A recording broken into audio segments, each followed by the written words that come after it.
श्रीमद् भगवद गीता अध्याय संख्या 11 श्लोक संख्या 51, 52 और 53। 50वां श्लोक हो चुका है।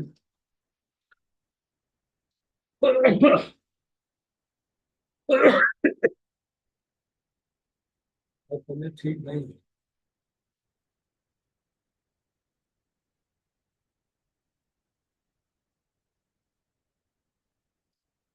50वां श्लोक के सामने संजय उवाच इति अर्जुन वासुदेव तथा उक्त्वा समामूतं दर्शयामास भूमन् आश्वासयामास च भीतमेनं भूत्वा पुनः सौम्यवपुः महात्मा। संजय ने कहा, संजय ने धृतराष्ट्र से कहा, अर्जुन के इस प्रकार कहने के बाद भगवान कृष्ण ने अपना असली स्वरूप प्रकट किया। अंत में जो बुलाने वाला ने प्रदर्शित करके रवि अर्जुन ने धैर्य दी। माता जी बात पूरा प्रकट करना पड़ेगा, संबंधी स्टोरी कम पड़ेगा। बड़ी शुभ आस्ता आस्ता बढ़िया।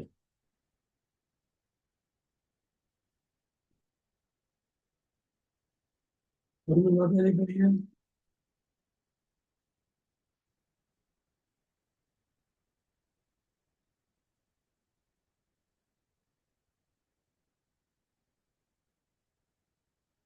मेरी आवाज आ रही है क्या?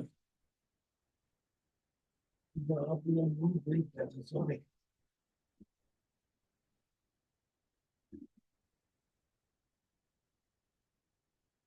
यस, मैं बोलिएगा। हरे कृष्णा प्रभु जी। जब कृष्ण वासुदेव तथा देवकी के पुत्र रूप में प्रकट हुए तो पहले वे चतुर्भुज नारायण रूप में ही प्रकट हुए, किंतु जब उनके माता पिता ने प्रार्थना की तो उन्होंने सामान्य बालक का रूप धारण कर लिया। उसी प्रकार कृष्ण को ज्ञात था कि अर्जुन उनके चतुर्भुज रूप को देखने का इच्छुक नहीं है, किंतु चूंकि अर्जुन ने उनको इस रूप में देखने की प्रार्थना की थी, अतः कृष्ण ने पहले अपना चतुर्भुज रूप दिखलाया और फिर वह अपने दो भुजाओं वाले रूप में प्रकट हुए। सौम्य इसमें जो बात क्लियरली समझ में आ रही है, पहले भगवान ने चतुर्भुज नारायण का रूप दिखाया है, क्योंकि प्रार्थना करी थी चतुर्भुज को देखने का। अब उसके बाद जो है भगवान उसको दो रूप दिखाते हैं, क्योंकि उनका असली रूप जो है दो भुजा का है। जब देवकी और वासुदेव के सामने भगवान के प्रकट हुए थे तो चतुर्भुज रूप में था। तब उन्होंने जो है कि माता ने रिक्वेस्ट करी कि शिशु रूप में रहिए, तो भगवान शिशु रूप देवकी से जन्म होता है वो योनि से नहीं हुआ है, गर्भ धारण किया है, मतलब उदर को धारण किया है। तो भगवान सबसे पहले वासुदेव जी के हृदय में प्रकट हुए। वासुदेव जी के हृदय में उन्हें प्रकाशित कर दिया। वासुदेव जी के हृदय से फिर भगवान अपने देवकी के हृदय में स्थापित हुए, और देवकी के हृदय में भगवान अपने को प्रकाशित करते हैं। परंतु बाहर से देखने में नहीं लगता कि वो, क्योंकि एग्जाम्पल नहीं दिया गया है कि जैसे घड़े के अंदर दीपक जला दिया जाए तो बाहर से घड़ा दिखाई देता है, दीपक की रोशनी दिखाई नहीं देती। इसी तरह उदर के अंदर जो है प्रकाश है, उनको बाहर से दिख नहीं रहा। अब यहाँ पर जो है देवकी के सामने भगवान ने अपने आप को चतुर्भुज नारायण के रूप में प्रकट किया और बाद में जो है शिशु रूप धारण कर। यहाँ भी चर्चा करेंगे कि अतः कृष्ण ने पहले अपना चतुर्भुज रूप दिखलाया, फिर अपने दो भुजाओं वाले रूप को दिखाया। आगे बढ़े, प्रजापति महाराज जी बोलिए। सौम्य वपु शब्द अत्यंत महत्वपूर्ण है। इसका अर्थ है अत्यंत सुंदर रूप। जब कृष्ण विद्यमान थे तो सारे लोग उनके रूप पर ही मोहित हो जाते थे, क्योंकि कृष्ण इस विश्व के निर्देशक हैं। अतः उन्होंने अपने भक्त अर्जुन का भय दूर किया, पुनः उसे अपना सुंदर सौम्य रूप दिखलाया। ब्रह्म संहिता में 5.38 कहा गया है, प्रेमा अंजन छुरित भक्ति विलोचने।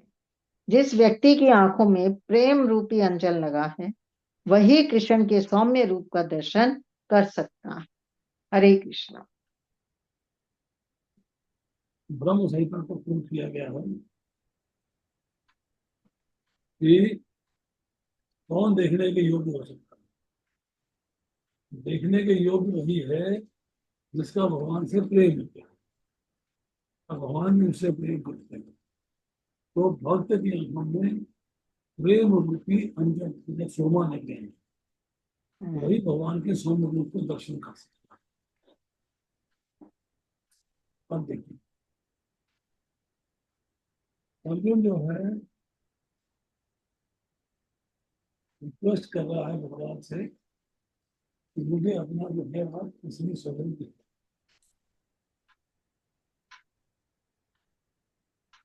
अब निजी रूप स्वतम रूप का मतलब होता है निजी रूप। विश्व रूप जो है वो भी कृष्ण का रूप है पर स्वकीय है। मनुष्य रूप है 200 वो भी भगवान का स्वरूप है, स्वकीय है। बट स्वरूपम रूपम स्वकम रूपम शब्द को इस्तेमाल किया है। जब दोनों रूप थे तो तीसरे रूप की चर्चा कर रहा है। दर्शय भास दिख रहा है। विश्व रूप तो दिखाई रहे थे पर मनुष्य रूप था ही, फिर दिखलाया क्या। विश्व रूप हटने के बाद मनुष्य रूप तो सामने था ही, फिर दिखलाया क्या। क्योंकि अर्जुन तो उनके दो भुजाधारी रूप पर ही एक किसी भी अंग में जाके किसी भी अंश में जाके भगवान का विश्व रूप देख रहा है। इसका मतलब ये है कि अर्जुन की इच्छा प्रकट करने थे मुझे अपना चतुर्भुज को दिखाओ, भगवान ने तो वही चतुर्भुज को दिखाया। फिर सौम्य रूप है देवी स्वरूप, परम शांत शांत सुंदर स्वरूप वो सौम्य स्वरूप। अब आती है श्लोक संख्या 51। अर्जुन उवाच दृष्ट्वा इदं मानुषं रूपं तव सौम्यं जनार्दन इदानीं संवृत्स्य चेतसा प्रकृतिं गतः। तब जब अर्जुन ने कृष्ण को उनके आदि रूप में देखा तो कहा, हे जनार्दन आपके इस अतीब सुंदर मानवीय रूप को देखकर मैं स्थिर चित हूँ और मैंने अपनी प्राकृत अवस्था प्राप्त कर ली। Now I have come back to my natural condition. भयभीत पोजीशन थी, डरी हुई पोजीशन थी, तो मेरी हम समाप्त हो गई है। अब मैंने अपने को नॉर्मल पोजीशन में पकड़ा दिया। इसका पर्पट पढ़िए माता जी, लीलावती माता जी पढ़िए। हरे कृष्णा गुरु जी। तात्पर्य शिला प्रभुपाद की जय। यहाँ पर प्रयुक्त मानुषम रूप शब्द स्पष्ट सूचित करते हैं कि भगवान मूलतः दो भुजाओं वाले हैं।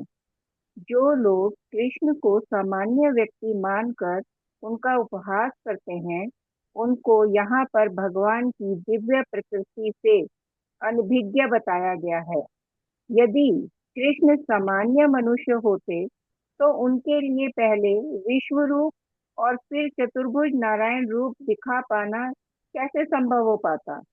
अतः भगवत गीता में यह स्पष्ट उल्लेख है कि जो कृष्ण को सामान्य व्यक्ति मानता है और पाठक को यह कहकर भ्रांत करता है कि कृष्ण के भीतर का निर्विशेष ब्रह्म बोल रहा है, वह सबसे बड़ा अन्याय करता है।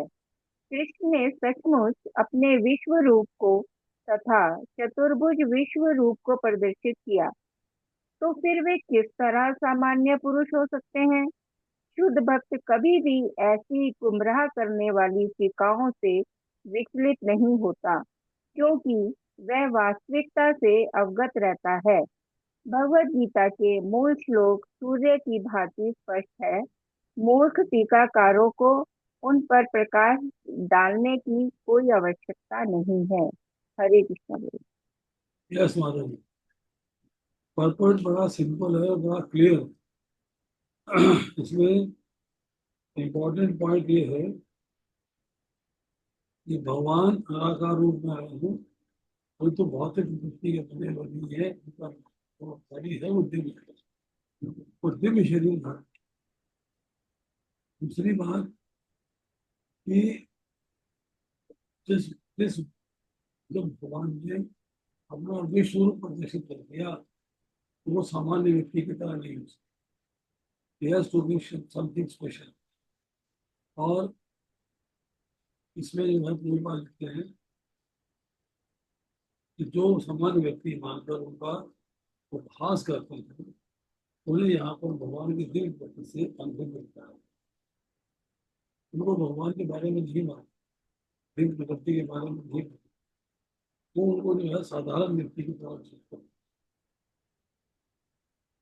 अब इसके बाद वो क्या आ रहे हैं, तो कृष्ण ने सचमुच अपने विश्व रूप का सचमुच विश्व रूप को प्रदर्शित किया, तो मैं किस तरह सामान्य पुरुष और साधारण व्यक्ति विश्व रूप नहीं दिखा सकते, तो भगवान ही विश्व रूप दिखा सकते। भगवान का मानुष रूप बहुत ही मधुर, बहुत ही सुंदर और बहुत ही शांत। भगवान के मनुष्य रूप में मतलब लीला करने वाले रूप को देखकर गाय पशु पक्षी वृक्ष सब मजबूत हुए, पुलकित हुए। ऐसे सौम्य सुंदर शांत द्विभुज रूप को देखकर अर्जुन भी होश में आ गया, तो उसका चित्त से भय मिट गया, व्यथा चली गई, वास्तविक स्थिति को पुनः प्राप्त। ये श्लोक से क्या पावन। श्री भगवान उवाच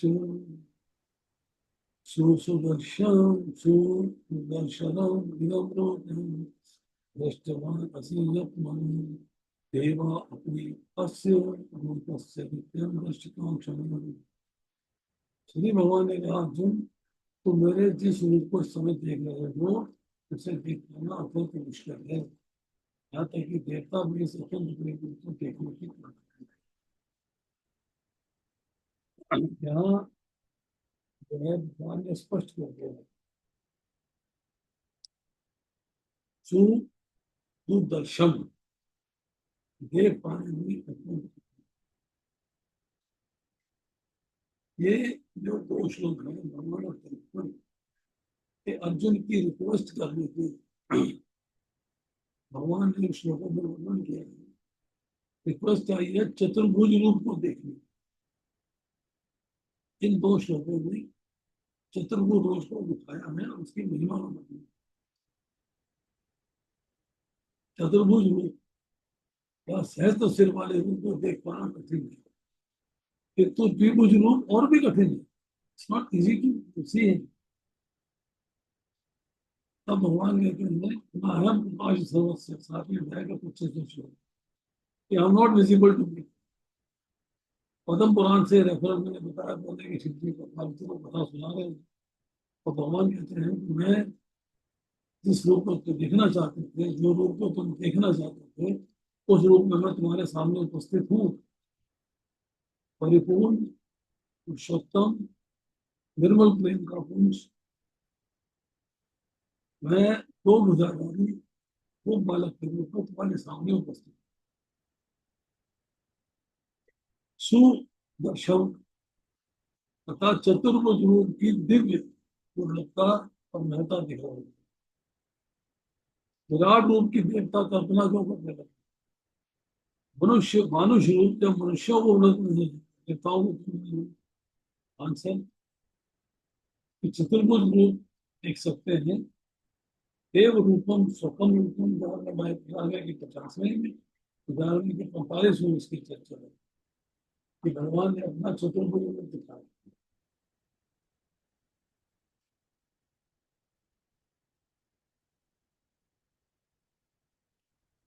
अब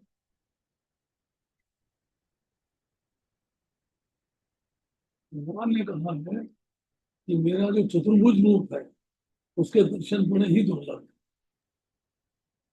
53वें और 54वें श्लोकों में कहा है इस चतुर्भुज रूप के दर्शन वेद युग तप दान आदि साधनों से नहीं हो सकते, परंतु इसके दर्शन तो अनन्य भक्ति से हो सकते हैं।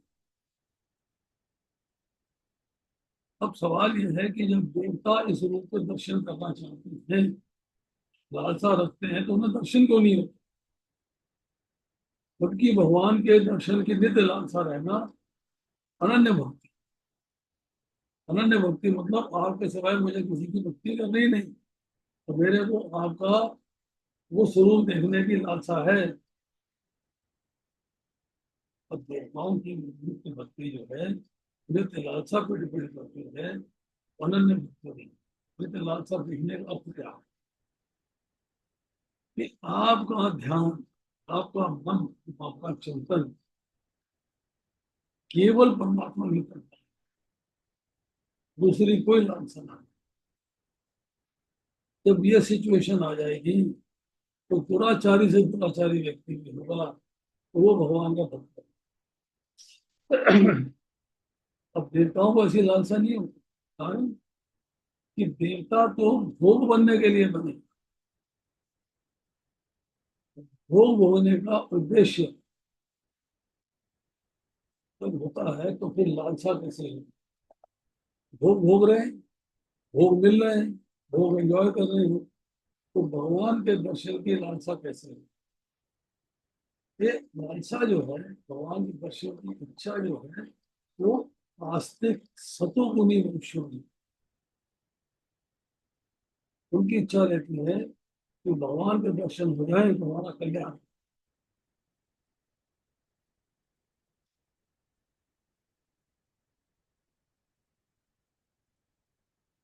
तो देवता लोग हमसे इतने ऊंचे पद पर हैं कि हमारे लोग, हमारे शरीर और भोग दिव्य, हम बड़े पुण्यशाली हैं, अतः हमें भगवान के दर्शन होने चाहिए। ऐसी कोरी इच्छा ही करती है कि उनको कभी दर्शन नहीं, कारण कि उनमें देवत्व पद आदिवाद विमान अहंकार है, उदय देवता हो, अभिमान आ जाता है, पद आ जाता है, तो उसके बल से भगवान के दर्शन नहीं हो सकते। भगवान के दर्शन होते हैं केवल अनन्य भक्ति।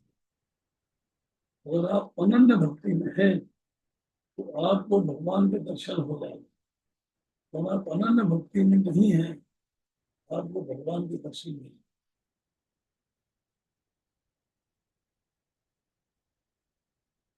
तो ज्ञान में गाय के 53 श्लोक जो पढ़ेंगे हम, कि भगवान के दर्शन में देवत्व कारण नहीं,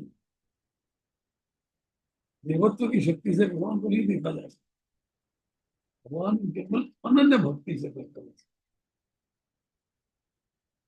अब बाकी है श्लोक संख्या 53।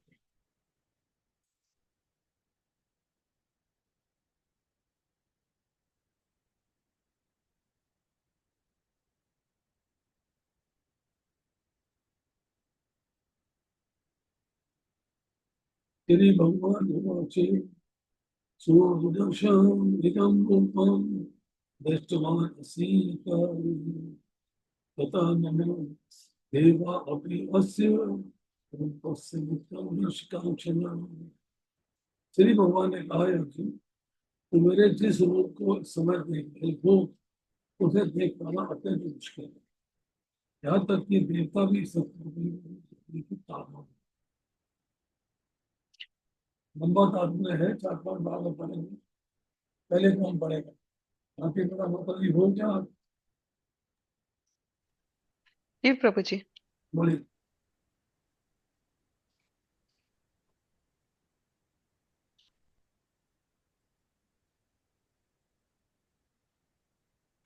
इस अध्याय के 48वें श्लोक में भगवान कृष्ण ने अपना विश्व को दिखाना किया और अर्जुन को बताया कि अनेक तत्व जो ज्ञाति पाना संभव है। अब सुदर्शन शब्द का प्रयोग किया जा रहा है तो सूचित करता है कि कृष्ण का द्विज रूप में अधिक क्यों है, कोई तपस्या विवाद है दार्शनिक चिंतन और विभिन्न प्रयोग से थोड़ा सा भक्ति चित्र बनाकर कृष्ण के विष्णु रूप के दर्शन की सहायता कर सकता है, लेकिन भक्ति तत्व के बिना फिर उन्हीं को दर्शन करना संभव है। इसका वर्णन पहले ही किया जा चुका है। फिर भी विष्णु रूप के आगे कृष्ण का द्विज रूप है, जैसे ब्रह्मा शिव जैसे बड़े बड़े देवताओं को आगे देखना और वे उनका दर्शन करना चाहते हैं। तो श्रीमद् भागवत में पुराण कि जब भगवान अपने माता पिता के रूप थे तो स्वर्ग के सारे देवता कृष्ण के चमत्कार में देखने के लिए आई, उन्होंने पुष्प क्रिया करी क्योंकि उस समय भगवान कृष्ण से पूछा था। वे उनके दर्शन की प्रतीक्षा करते रहे। मूर्ख व्यक्ति ने सामान्य जन समझकर भले ही उनका उपहास कर, उनका सम्मान न करके उनके भीतर से निराकार कुछ का सम्मान कर, किंतु ये उनका रूप विभाग है, उसके जीवन उनका दर्शन को मोक्ष आगे दिखता है। सिंपल पर्पट है, कोई मुश्किल नहीं है इसके अंदर। ये द्विभुज रूप जो है वो चतुर्भुज से ज्यादा डिफिकल्ट है उसका दर्शन। अब कोई तपस्या करे, ये लोग पड़े, आशय चिंतन करे, अथवा भक्ति तत्व में इसके अंदर दिया, तो कृष्ण के विष्णु रूप के दर्शन को कर सकता है। और अगर ओरिजिनल दर्शन करते हैं तो भक्ति तत्व के बिना कर सकता है। तो भगवान देव के गल में थे, देवता भी दर्शन करने आए। कृष्ण के द्विभुज रूप का दर्शन तो भगवान होता, शिव जैसे देवता नहीं करना चाहिए। देवता भी करना चाहिए, शिव जी करना चाहिए, ब्रह्मा जी करना चाहिए, और पद्म पुराण से मुझे करते हैं। चलिए आगे कौन पढ़ेगा? भगवत गीता जो पढ़ेगा कौन पढ़ेगा? मैं पढ़ूं प्रभु जी? मैं भी पढ़ सकती हूँ। पढ़िए माता जी, आप पढ़ लीजिए, पढ़ लीजिए। भगवत गीता 9.11 में इसकी पुष्टि हुई है। अब जानन्ति मां मूढ़ा मानुषं तनुमाश्रितम्। जो लोग उनका उपहास करते हैं वे उन्हें दृश्य नहीं होते, जैसा कि ब्रह्म संहिता में तथा स्वयं कृष्ण द्वारा भगवत गीता में पुष्टि हुई है। कृष्ण का शरीर सच्चिदानंद स्वरूप है। उनका शरीर कभी भी भौतिक शरीर जैसा नहीं होता, किंतु जो लोग भगवत गीता या इसी प्रकार के वैदिक शास्त्रों को पढ़कर कृष्ण का अध्ययन करते हैं, उनके लिए कृष्ण समस्या बने रहते हैं। जो भौतिक विधि का प्रयोग करता है उसके लिए कृष्ण एक महान ऐतिहासिक पुरुष तथा अत्यंत विद्वान चिंतक हैं। यद्यपि वे सामान्य व्यक्ति हैं और इतने शक्तिमान होते हुए भी उन्हें भौतिक शरीर धारण करना पड़ा, अंतत गोत्वा वे परम सत्य को निर्विशेष मानते हैं। अतः वे सोचते हैं कि भगवान ने अपने निराकार रूप से ही साकार रूप धारण किया। परमेश्वर के विषय में ऐसा अनुमान नितांत भौतिकतावादी है। दूसरा अनुमान भी काल्पनिक है। जो लोग ज्ञान की खोज में हैं, वे भी कृष्ण का चिंतन करते हैं और उन्हें उनके विश्व रूप से कम महत्वपूर्ण मानते हैं। इस प्रकार कुछ लोग सोचते हैं कि अर्जुन के समक्ष कृष्ण का जो रूप प्रकट हुआ था वह उनके साकार रूप से अधिक महत्वपूर्ण है। उनके अनुसार कृष्ण का साकार रूप काल्पनिक है। उनका विश्वास है कि परम सत्य व्यक्ति नहीं है, किंतु भगवत गीता के 4th अध्याय में दिव्य विधि का वर्णन है और वह कृष्ण के विषय में प्रमाणित व्यक्तियों से श्रवण करने की ही है। यही वास्तविक वैदिक विधि है। जो लोग सचमुच वैदिक परंपरा में हैं, वे किसी अधिकारी से ही कृष्ण के विषय में श्रवण करते हैं और बारंबार श्रवण करने से कृष्ण उनके प्रिय हो जाते हैं। जैसा कि हम कई बार बता चुके हैं, कृष्ण अपनी योग माया शक्ति से आच्छादित है। उन्हें हर कोई नहीं देख सकता, वही उन्हें देख सकता है जिसके समय प्रकट होते हैं। इसकी पुष्टि वेदों में हुई है, किंतु जो शरणागत हो गया है वह परम सत्य को सचमुच समझ सकता है। निरंतर कृष्ण भावनामृत से तथा कृष्ण की भक्ति से आध्यात्मिक आंखें खुल जाती हैं और वह कृष्ण को प्रकट रूप से देख सकता है। ऐसा प्राकट्य देवताओं तक के लिए दुर्लभ है, अतः वे भी उन्हें नहीं समझ पाते और उनके द्विभुज रूप के दर्शन की ताक में रहते हैं।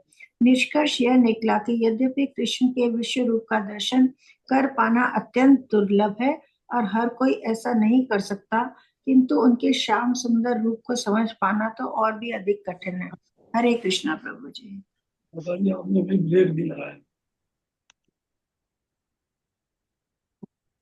थोड़ा 4-5 लाइनों के बाद ब्रेक, फिर 4-5 लाइनें फिर ब्रेक।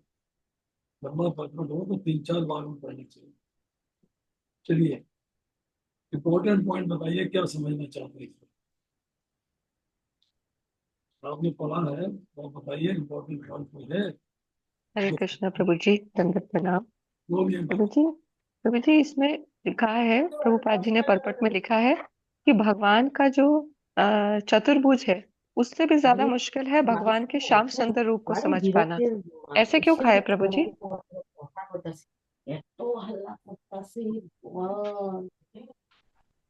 भगवान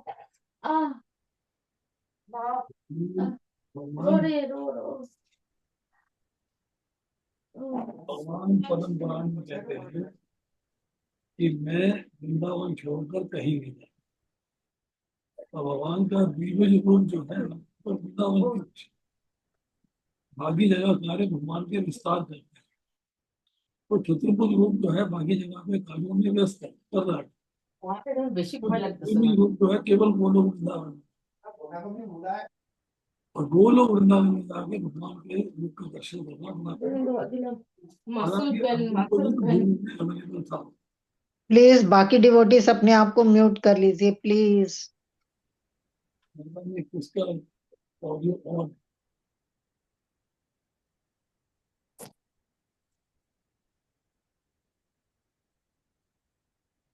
अर्जुन के साथ भगवान 2000 उनको अवेलेबल था। तो फिर भगवान ये कह रहे हैं कि तुम्हें अवेलेबल है, but this is difficult to see. 2000 आम आदमी को दिखाई नहीं देता। अनन्य भक्ति से देखा जा सकता बस, और कोई रास्ता नहीं। उन्हें हर कोई देख सकता, वही तुम्हें, वही उन्हें देख पाता है जिसके समक्ष वो प्रकट होते हैं। भगवान अपनी दिल से आपके सामने प्रकट हो जाते, आप दर्शन कर पाओगे। रूप दर्शन नहीं कर सकते कि सो देर दूसरी। और जो लोग सचमुच वैदिक परंपरा में हैं, वे किसी अधिकारी से ही कृष्ण के विषय में श्रवण परंपरा से और वो कृष्ण के विषय में श्रवण करना। और जब बारंबार श्रवण करते हैं तो कृष्ण के प्रिय हुए, क्योंकि भगवान को अपनी महिमा सुनना बड़ा अच्छा लगता है। जब हम भगवद गीता पढ़ते हैं कि भगवान की महिमा की चर्चा होती है, बड़ा अच्छा है। तो भगवान जो है उससे प्रसन्न हो जाता है। उन्हें हर कोई नहीं देखता, वही उन्हें देख पाता है जिसके समक्ष वो प्रकट। आप भगवान को बुलाते रहिए, नहीं आए कब आएंगे? अनन्य चेता सत्तम भाव स्मृति तस्य हम सुलभ पार्था नित्य युक्त। जो भक्ति योग के द्वारा हर क्षण हर पल हर मोमेंट भगवान से जुड़ा हुआ, उसके साथ जब व्यक्ति या उसको बाहर से निकाल के ड्राइंग रूम में लेके आते हैं सारे सामान को, तो ड्राइंग रूम को सजाते हैं, ड्राइंग रूम को तैयार करते हैं, सब बनाते हैं। भगवान ऐसे दर्शन नहीं देते। भूल जाइए सामान, भूल जाइए ड्राइंग रूम, भूल जाइए सब कुछ, केवल भगवान, केवल भगवान को याद रखिए बस।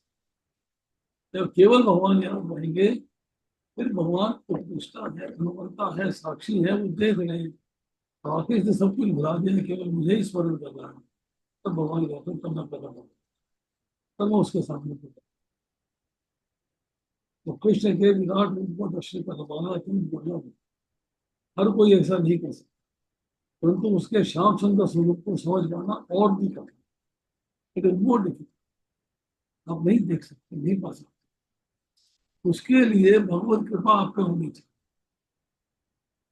जब भगवत कृपा नहीं है तो आप शानदार श्याम सुंदर स्वरूप का दर्शन नहीं प्रभु जी मैं एक क्वेश्चन करूं? पूछिए। प्रभु जी, जैसे इसमें लिखा है कि भगवान का श्याम सुंदर स्वरूप का दर्शन कर पाना सबसे मुश्किल है, तो प्रभु जी जब भगवान थे इस धरा पे, तो जो उनसे ईर्ष्या करते थे, जैसे दुर्योधन, शिशुपाल, जयद्रथ, वो भी तो उनके दर्शन करते थे प्रभु जी, दो भुज रूप में। तो ये कैसे हुआ प्रभु जी? इसीलिए कि भगवान ने उनको शायद मुक्ति नहीं दी। तो असुर हैं उनको मुक्त कर रहा है, और भगवान ने वृंदावन में वो भी लीलाएं करी, तो वृंदावन में गोकुल गोकुल में तो सारी दो भुजाधारी होकर करी, चार भुजाधारी में कोई नहीं करी। क्यों? भगवान ने कहा है कि मैं प्रकट होगा निराकार रूप। तो निराकार रूप चतुर्भुज नहीं, दो भुजाधारी, इसलिए भगवान अपने आप को प्रकट करते हैं, असुरों का वध करते हैं, और प्रकट करते हैं चतुर्भुज रूप में नहीं, द्विभुज रूप। बस। और बताइए। जी प्रभु जी, थैंक यू प्रभु जी।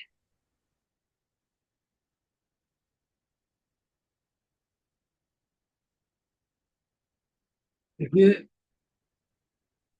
भौतिक संसार के अंदर भगवान का प्रकट बड़ा मुश्किल है, बड़े भाग्य वाला ही कर सकता है। भाग्य मतलब से भगवान की कृपा हुई, प्रचुर में हुई, तो भगवान ने निराकार रूप धारण किया है। चतुर्भुज रूप जो है वो थोड़ा सा आसानी से प्रसन्न हो जाता है, और भगवान प्रकट हो जाते हैं। तो हम कहते हैं कि नारायण प्रकट या विष्णु जी प्रकट, भगवान का नाम नहीं। तो इसलिए जो है प्रभुपाद ने लिखा है कि यद्यपि कृष्ण के विश्व रूप का दर्शन कर पाना अत्यंत दुर्लभ है, तो हर कोई ऐसा नहीं कर सकता, किंतु उनके शांत सुंदर स्वरूप को देख समझ पाना तो और भी। अब आपको तो श्याम सुंदर स्वरूप का दर्शन उपलब्ध है, कलयुग में रह रहे हैं तो दर्शन हो रहे हैं। कहाँ पे? भगवान ने अपने आप को अष्टविग्रह के रूप में स्थापित कर दिया आपके घर में बैठे, आप अवेलेबल। आपको उसके लिए पर्टिकुलरली टेम्पल जाने की आवश्यकता भी नहीं। घर में इतना सुंदर दिख रहे हैं, भोग लग रहा है, सेवा हो रही है, लाइक टेम्पल। तो कोई इसमें चिंतित होने की बात नहीं, इजी। चलिए आगे बढ़ते हैं। 53वां श्लोक। ना अहम वेदे न तपसा न दानेन न च इज्जया शक्य एवं विदुष्टम विस्मासीमाम वधा। तुम अपने दिव्य नेत्रों से जिस रूप का दर्शन कर सकते हो, उसे ना तो वेदाध्ययन से, ना कठिन तपस्या से, न दान से, न पूजा से ही जाना ही। कोई इन साधनों के द्वारा मेरे इस रूप को देख ही नहीं सकता। इन साधनों के द्वारा कोई उस रूप को नहीं देख सकता। क्या मतलब हुआ?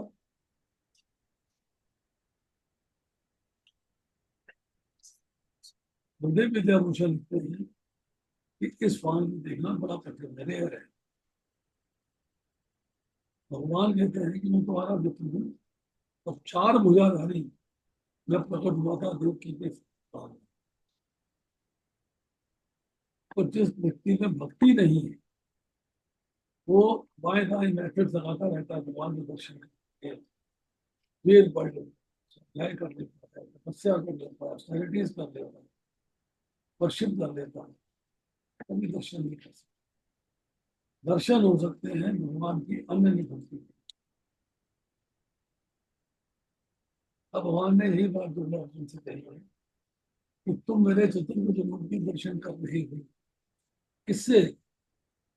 तुम्हारी योग्यता नहीं है दर्शन करने की, दर्शन हो रहे हैं मेरी कृपा से, मेरी कृपा से दर्शन हो रहे हैं। 9वें अध्याय में भगवान कहते हैं यज्ञ, दान, तप सब मुझे अर्पण करो, सब कर्मों से मुक्त हो जाओगे तो मुझे प्राप्त।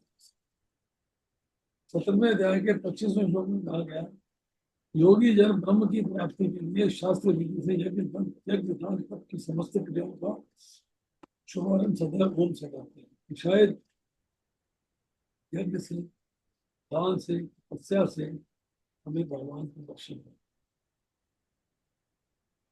ये जो ऊपर चीजें बताई कि योगी जन ब्रह्म की प्राप्ति के लिए शास्त्र विधि से यज्ञ करते हैं, शास्त्र विधि से दान देते हैं, तो शास्त्र विधि से तप करते हैं। पर 17वें अध्याय में चर्चा आएगी कि कोई भी कार्य करो ऐसा उसमें ओम शब्द ओम लगा होता है। मतलब क्या है? मतलब ये है कि ये साधन भगवान की प्राप्ति में सहायक है। चतुर्भुज रूप के दर्शन न वेदाध्ययन से, न कठिन तपस्या से, न दान से, न पूजा से जाते हैं, अनन्य भक्ति से। बस भगवान के दर्शन तो प्रेम का अंजन लगाने से होते हैं, उसमें इतना नहीं।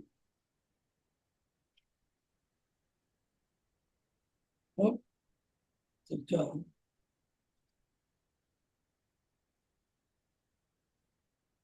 एक सिद्धांत की बात, प्रिंसिपल की बात। जो वस्तु एक पर्टिकुलर प्राइस पे खरीदी जाती है, वह वस्तु उस पर्टिकुलर प्राइस से कम प्राइस की होती है, क्योंकि उसमें प्रॉफिट हुआ होता है। तो जैसे किसी दुकानदार ने एक घड़ी बेची 100 रुपए में, तो उसने वो घड़ी कम मूल्य में ली है, 80 में ली है, 90 में ली है, 75 में ली है, तभी वो 100 रुपए में बेच रहा है। तो इसी तरह से अनेक वेदों का अध्ययन करने पर, बहुत बड़ी तपस्या करने पर, बहुत बड़ा दान देने पर, बहुत बड़ा एक अनुष्ठान करने पर भगवान मिल जाएंगे, ऐसी बात। ये सारे मिलकर भी भगवान की प्राप्ति का मूल नहीं चुकते। उनके द्वारा भगवान के अधिकार नहीं जमाए। आप भगवान के अधिकार किससे कर सकते हैं? भगत के बस में है भगवान। भक्त जो है, शुद्ध जो है, भगवान उसके बस में।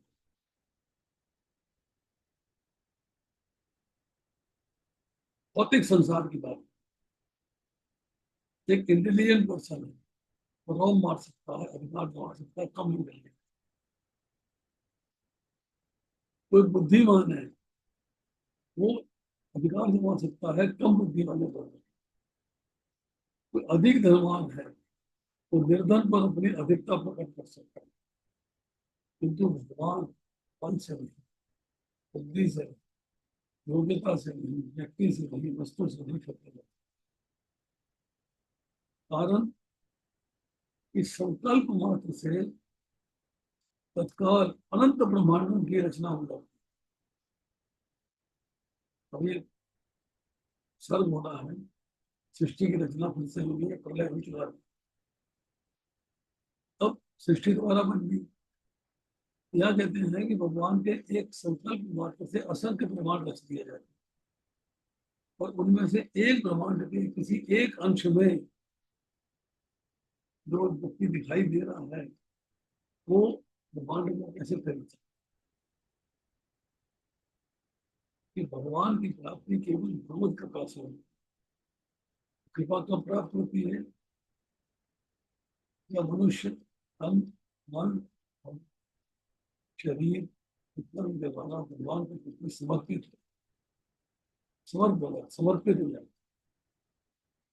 वो अपने बल की, अपनी योग्यता का, अपनी नॉलेज का, पढ़ाई का बिल्कुल भी अभिमान नहीं।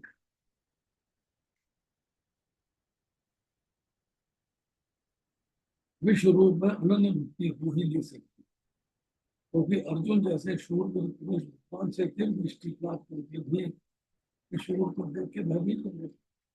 भक्ति कैसे हो जाएगी? नहीं हो सकती। जो वो रूप है, उस रूप में अनन्य भक्ति, अनन्य प्रेम, अनन्य आकर्षण नहीं हो सकता। उसके लिए तो आपको दो विचारधारी भगवान की आराधना करनी पड़ेगी, उन्हीं की पूजा करनी पड़ेगी, उन्हीं की अर्चना करनी पड़ेगी, उन्हीं का अनन्य प्रेम प्राप्ति होगा, तब आपको वह दर्शन। हरे कृष्णा। बताइए, बताइए, कोई सवाल है आपका? प्रभु जी, इसमें ये लिखा है कि मतलब दान से, तपस्या से या पूजा से भगवान को नहीं प्राप्त कर सकते, हम प्रेम से भगवान को प्राप्त कर सकते हैं, अपने भाव से, अपने प्रेम से। और ये सब प्रभु जी जो प्रभुपाद बताते हैं कि हमें वैदिक भक्ति करती रहनी है, और धीरे धीरे हम लोग, हमारी चेतना जो है वो प्योर होती जाएगी, और हम भगवान के अच्छे भक्त बन जाएंगे। तो प्रभु जी यही प्रोसीजर है भगवान का प्रेम पाने का? ये भगवान का प्रेम पाया जा सकता है कई तरीके से। इसमें है अनन्य चिंतन है सबसे बड़ी चीज। एक सदना कसाई था, उसकी कथा हमने सुनी है, वर्तमान में आती है। उसके पास एक काला पत्थर था जिससे वो मांस तोड़ा करता था। शालीग्राम देते हैं, एक पंडित जी आए, एक दिन पर वो सारा दिन मंत्र जाप करता है और शालिग्राम पत्थर के रूप में भगवान शालिग्राम उसको सुनते रहते हैं। एक दिन एक पंडित जी आए स्नान करके गंगा जी में, कहने लगे क्या तुम शालिग्राम से मास करते हो, वापस करो मुझे, तुझे दे दूंगा, इसको जाके पूजा अर्चना करो, दे दूंगा वापस। तो पंडित जी उस पत्थर को ले गए, उन्होंने जाके नहलाया धुलाया तैयार किया, कुंभर आरती करी और उसके बाद भोग लगाया और उसके बाद सो गया। शाम होगी, जागा नहीं, रात होगी, फिर भगवान दर्शन किए, उसके बाद में सुना दिया। अब भगवान ने 2 दिन के बाद उसको सपन दे दिया, फिर मुझे उसी अदना कसाई पे छोड़ा, सदना कसाई पे छोड़ा मुझे। जब क्यों? कहता अरे वो मेरे से मांस तोड़ता था पर सारा दिन मेरा स्मरण तो करता था, तू तो मेरे को वहां मंदिर में बिठा के तूने पर्दा खींच दिया, मैं कहाँ मेरा स्मरण कर रहा हूँ। तो भगवान अनन्य भक्त, अनन्य चिंतन है तो माम ये जना सरलता से, अनन्य चिंतन से भगवान प्रसन्न। भगवान फॉर्मूले वैसी भक्ति है, लेकिन ये ठीक है कि उसको रास्ते में डालो। एक बार देखिए, आप कार चलाना सीखते हो तो पहले स्टेयरिंग को देखते हो, ब्रेक किधर है, क्लच किधर है, पता लगे दबाना है, क्लच दबानी है, ब्रेक दबानी है, ब्रेक दबानी है, एक्सीलेटर। हमको हर चीज ध्यान से करनी पड़े, वैदी वैदी है। अब रागानुगा जब आते हैं तो नेचुरल है, आप बैठे बातें कर रहे हो, गाड़ी का गियर बोला जा रहा है, स्टेयरिंग घूम रहा है, ब्रेक लगाई जा रही है, क्लच दबाया जा रहा है, सब नेचुरल हो रहा है और आपको किसी एफर्ट करने की जरूरत नहीं। तो वैदी भक्ति जो है बिगिनर के लिए या आपको विधि कार्य करना, विधि है, बीच इसका एस्पेक्ट ऑफ करना। जब व्यक्ति एडवांस हो जाता है, विधि समाप्त करते हैं, तो नेचुरल प्रेम चिंता रहने लगती है, नेचुरल प्रेम। आपको याद नहीं करना पड़ता, अरे पानी पीना है, घुमा को घूमना है, पानी सामने आता है ऑटोमेटिकली, आपने भाव बहुत बड़ा से विष्णु से विष्णु से विष्णु भाव कर दिया। अब बाहर है अभी वापस में आएंगे आप, कहीं बाहर है तो आप महसूस करो। तो ये जो ऑफरिंग्स हैं, ये चीजें हैं, इनको सीखना पड़ेगा। ये हरी भक्ति से करें या शुद्ध भक्ति से, रागा नुगा से। तो हम लोग रागा नुगा में नहीं, लोग नदी भक्ति में क्यों? रागा नुगा में कब जाएंगे? जब गुरु की कृपा हो जाएगी, भगवान की कृपा हो जाएगी।